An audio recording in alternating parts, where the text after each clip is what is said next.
નવલિકાના લેખિકાનું નામ વર્ષા અડાલજા છે. તેમનો જન્મ 10 એપ્રિલ 1940માં મુંબઈમાં થયો હતો.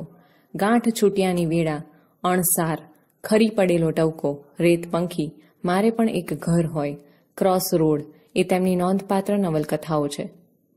શિક્ષણનો પાયાનો સિદ્ધાંત બાળકને આનંદ આપવાનો છે, બાળકને સારો માણસ બનાવવાનો છે.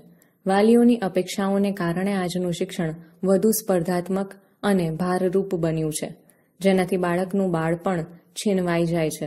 માટે અહીં બાળકોને પોતાની રીતે વિકસવા દેવાની શીખ આ કૃતિમાંથી મળે છે.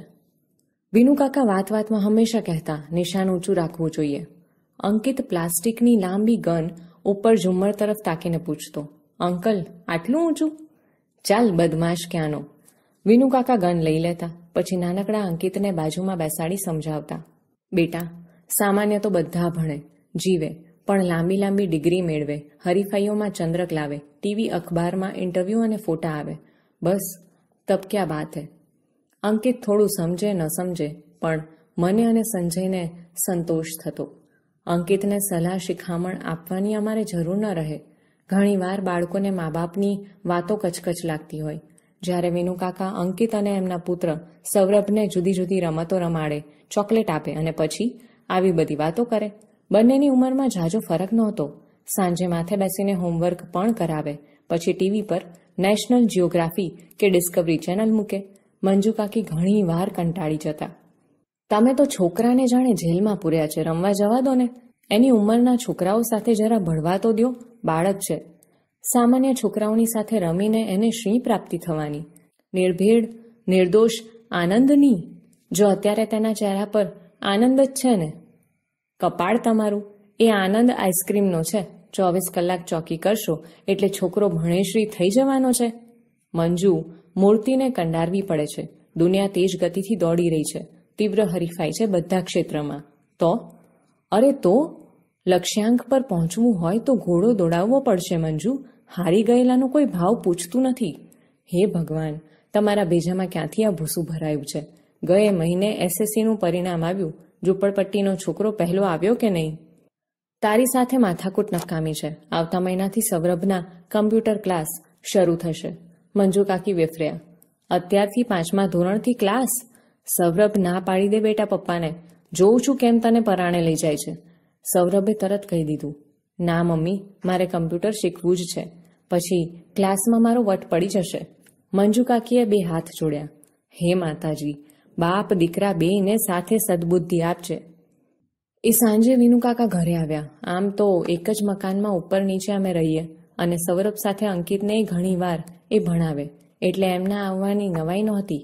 પણ આજે તો એ ખાસ આવ્યા હતા. એમનો આગ્રહ હતો કે સૌરભની સાથે અમારે અંકિતને કમ્પ્યુટરના ક્લાસમાં દાખલ કરવો. હું અને સંજય ખુશ થયા. વિચાર સરસ હતો. જો કે ફી ઘણી વધારે લાગી, પણ સંતાનના ભવિષ્ય માટે થોડી વધુ મહેનત કરીશું વિચારી અમે પણ સંજયને કમ્પ્યુટર ક્લાસમાં દાખલ કર્યો. અઠવાડિયામાં 3 દિવસ સાંજે 2 કલાક અને રવિવારે 4 કલાક. જો કે અંકિત નારાજ હતો, પણ બાળક પોતાનું ભલું બુરું ક્યાંથી સમજી શકે? ઘરથી નજીકના બાલમંદિરમાં હું સાંજે ગરીબ વસ્તીના બાળકોને ભણાવતી હતી. એ કામ માટે પગારનો તો કોઈ સવાલ જ નહોતો. હું ખૂબ ઉમળકાથી એમને ભણાવતી હતી. એ બાળકો પણ મારી સાથે હળી ગયા હતા. તોય ભારે હૃદયે મેં એ કામ છોડી દીધું અને અંકિતની ફી માટે ટ્યુશન કરવા લાગી. હું સંજયને ઘણીવાર કહેતી, આપણે કેટલા નસીબદાર છીએ કે વિનુકાકા આપણા પડોશી છે. સૌરભની સાથે અંકિતનું ઘડતર થઈ રહ્યું છે. શેનું ઘડતર નીનાબહેન? એક દિવસ મંજુ કાકીએ રીતસર મારી પર હલ્લો કર્યો. આ ટાંકણા ટોચીને બિચારા જીવને શી પીડા થાય છે તે તમને નથી દેખાતી? જુઓ મંજુબેન, આપણે મધ્યમ વર્ગના માણસ. તમારી મારી કોઈ ઇન્ડસ્ટ્રી નથી કે દીકરાને સીધો એર કન્ડિશન્ડ કેબિનમાં બેસાડી દઈએ. અત્યારથી મહેનત નહીં કરીએ તો એ લોકો આગળ કેમ આવશે? મંજુબહેનની આંખ ભીની થઈ ગઈ. તમારી વાત હું નથી સમજતી. હું માં છું, દુશ્મન તો નથી ને? તો પછી? પણ ખરું પૂછો તો હું એકલી પડી ગઈ છું. એ બાપ દીકરાની જાણે અલગ દુનિયા છે અને હું માત્ર ઉંમરે ઊભી છું. મારા દીકરાને રેસના ઘોડાની જેમ દોડાવે છે. વિનુકાકાને તમારા માટે ખૂબ લાગણી છે. નહીં જાણતી હોઉં, પણ કોણ જાણે મનમાં ઊંડે ઊંડે ખોટું લાગે છે. અરે ના ના મંજુ કાકી, થોડા વખતમાં બધું ઠીકઠાક થઈ જશે. તો તમારા મોંમાં ઘી સાકર લ્યો, હું જાઉં. મંજુ કાકી ઉતાવળે ગયા, પણ મારા મનમાં પ્રશ્નાર્થ મૂકી ગયા. મંજુ કાકીનું આવું વિચારવું ઠીક હતું? હું તૈયાર થવા લાગી. અમારા ઘરથી થોડે દૂર નાનો બગીચો છે. સંજયને ઓફિસથી આવતા મોડું થવાનું હોય ત્યારે હું અને અંકિત સાડીની પાટલી હાથમાં જ રહી ગઈ. કેટલા વખતથી અંકિત તો રમવાના વખતે મારી સાથે બગીચામાં રમવા આવ્યો જ નથી. હિંચકા ખાવા તો એને ખૂબ ગમે. શનિ રવિમાં દરિયાકાંઠે અચૂક જવાનું જ. અમે 3 સાથે મળી રેતીમાં ઘર બનાવીએ, પછી કુલ્ફીની લિજ્જત. હું અરીસામાં મને જોઈ રહી. આ કોનું પ્રતિબિંબ હતું? કે પછી હું બદલાઈ ગઈ હતી? બારણે ઉપરા છાપરી ઘંટડી વાગી. સાડી જેમ તેમ વેટાળી દઈ મેં બારણું ખોલ્યું તો અંકિત એકદમ નિમાણો એનો ચહેરો. ગભરાઈને મેં એને કપાળે હાથ મૂક્યો તો શરીર ગરમ. મેં એને તેડી લીધો. જલ્દી કપડાં બદલાવી સુવડાવી દીધો. દવા આપી અને માથે હાથ પસવારતી બેસી રહી. અંકિત થોડી વારમાં તો ઘસઘસાટ ઊંઘી ગયો. ફરી ઘંટડી. બારણું ખોલ્યું તો વિનુકાકા અને સૌરભ. અંકિત હજી શાળાએથી આવ્યો નથી. કમ્પ્યુટર ક્લાસમાં જવાનું મોડું થાય છે. આજે ક્લાસમાં નહીં આવે, એને તાવ છે વિનુકાકા. દવા આપીને બસ ત્યારે મોકલો, આપમેળે સારું થઈ જશે. ચાલો હું જ ઉઠાડું, તરત મેં કહ્યું. ના કાકા, ક્લાસ ક્યાં જવાના છે? આજે નહીં તો કાલે, પણ તાવમાં અંકિતને નહીં મોકલું. કાલે શાળાએ પણ નહીં. નવાઈ પામી એ મને જોઈ રહ્યા. નીનાબહેન, તમે તો અંકિતને માયકાંગલો કરી મૂકશો. ચાલો ઉઠાડો જોઉં. અત્યારથી પંપાળશો તો ભવિષ્યમાં કરશે શું? એને મોટા થઈને ભવિષ્યમાં જે કરવું હોય તે ત્યારે એ નક્કી કરશે. પણ તાવમાં તો હું એને નહીં જ મોકલું. વિનુકાકા કદાચ અંદર આવી જાય એ ડરથી બારણામાં જ ઊભા રહી મેં મક્કમતાથી કહ્યું. એ નારાજ થયેલા લાગ્યા, પણ હું તો કશું બોલી નહીં. એ ચાલી ગયા. હું સાંજની રસોઈમાં પરોવાઈ ત્યાં મેં ટીવીનો અવાજ સાંભળ્યો. નવાઈ પામી હું બહાર આવી. જોયું તો અંકિત ટીવી પરના કોઈ ગીતને રસપૂર્વક જોઈ રહ્યો હતો. અરે અંકિત બેટા, તારી તબિયત સારી નથી, તું આરામ કરજો, એણે હસીને કહ્યું. હવે મને સારું છે મમ્મી. મેં કપાળે હાથ મૂક્યો તો તાવ ગાયબ. એણે મારો હાથ પકડ્યો. લાડથી કહ્યું. ચાલને મમ્મી, ઘણા વખતથી આપણે બગીચામાં ગયા નથી. પણ પછી તને તાવ અને તારું હોમવર્ક. હવે તાવ ઉતરી ગયો છે. અમે બંને બગીચામાં ગયા. એ સાંજે અંકિતે ખૂબ હિંચકા ખાધા. કમ્પ્યુટર ક્લાસમાં પરીક્ષા થઈ. અંકિત માંડ પાસ થયો. સૌરભને સર્ટિફિકેટ ઓફ મેરિટ મળ્યું. એ સાંજે સંજય અંકિત પર પહેલી વાર ગુસ્સે થયો. વિનુકાકા આવ્યા. ઠપકાના સૂરે કહેવા લાગ્યા. આ બધું તમારા લાડનું પરિણામ છે નીનાબહેન. હવે આ વખતે હું જ ધ્યાન રાખીશ. કશું વિચારું એ પહેલાં, મેં તરત કહ્યું.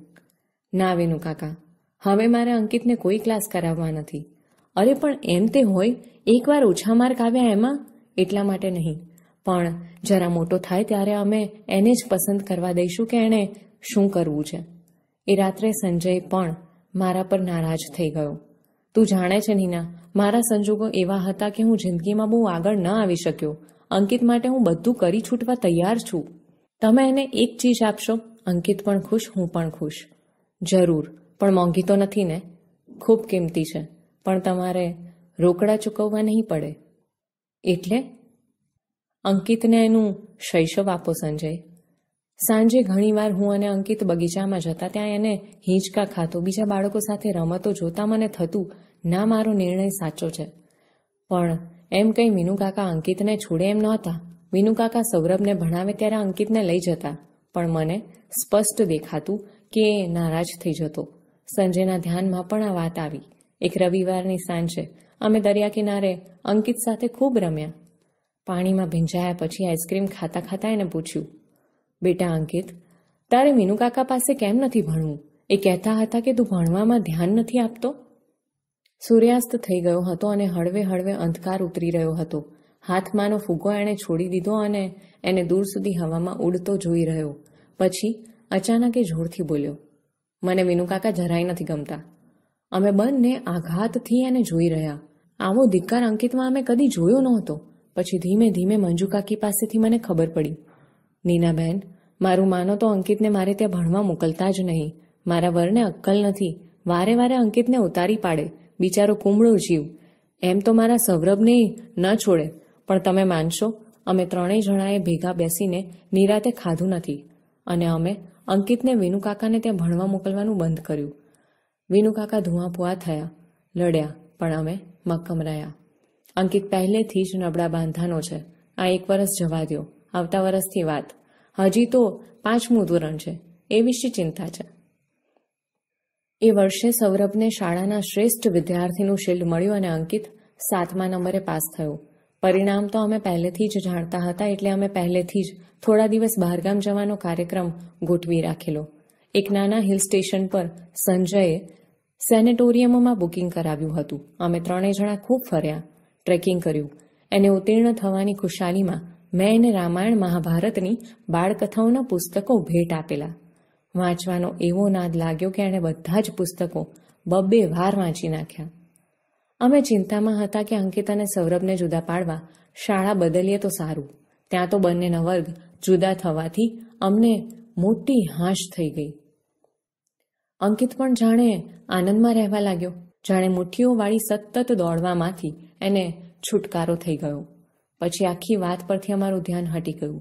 મને દિવસો હતા અને મારી તબિયત સારી રહેતી ન હતી. હું તો શરૂઆતમાં ખૂબ ઉદાસ રહેતી હતી, પણ અંકિત તો ખુશ મારી ખૂબ કાળજી રાખે. સાંજે સ્કૂલેથી આવી પોતાની મેળે જ દૂધ પી લઈ જલ્દી હોમવર્ક કરી લે. પછી સાંજની રસોઈમાં મને મદદ કરે. વિનુકાકાએ જોઈ ગયેલા, એથી તો એમની નારાજી ખૂબ વધી ગઈ અને હવે તો એક બિલ્ડિંગમાં રહેવા છતાં એ લિફ્ટમાં મળી જાય એ પૂરતો જ સંબંધ રહ્યો હતો. હા, મંજુ કાકી બપોરે ડોક્યું કરતા, મારા માટે અચૂક ગરમ નાસ્તો લાવતા.